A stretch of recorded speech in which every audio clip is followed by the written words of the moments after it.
এই সৌদি প্রবাসী দীর্ঘ 10 বছর পর পঙ্গু হয়ে দেশে ফিরল। অতঃপর এই অবস্থাতেই পরিবার তার সঙ্গে যা করলো বিস্তারিত জানতে সম্পূর্ণ ভিডিওতে চোখ রাখুন।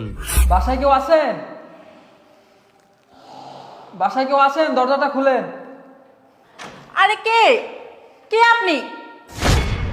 আরে দুলা ভাই, আপনার এই অবস্থা কেন? ভাই, দুলা ভাইয়ের এই অবস্থা কেন? আচ্ছা, আগে ভিতরে যাই, তারপর সবকিছু বলতেছি। আচ্ছা আসেন। আফু পঙ্গু হয়ে বাড়িতে আসছে।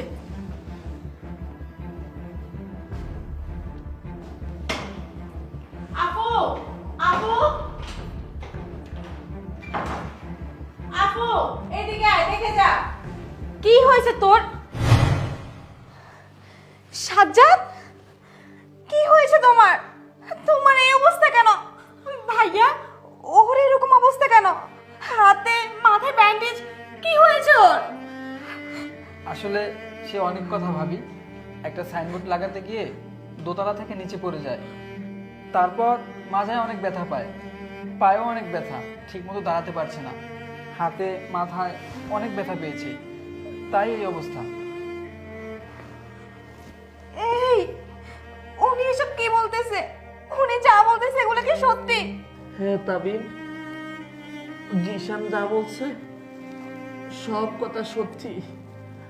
আমি আমি গত কিছুদিন আগে একটা সাইনবোর্ড লাগাতে গিয়ে আমার আমার পা মুশকে আমি নিচে পড়ে যাই।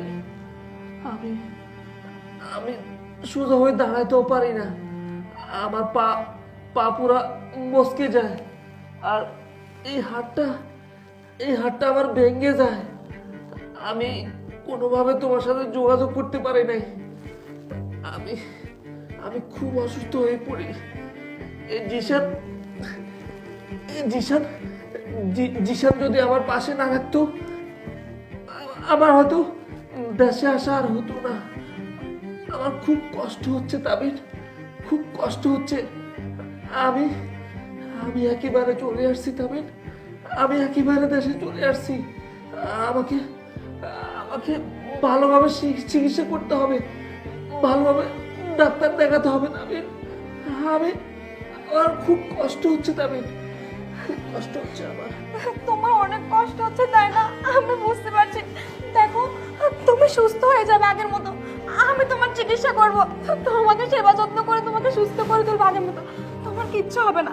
চুপ কর আপু। এই পঙ্গুটার জন্য কিসের এত আদিক্ষেতা তোর? আর তুই কার জন্য কান্না করছিস? এই পঙ্গুটার জন্য? তুই একটু আগে শুনিসনি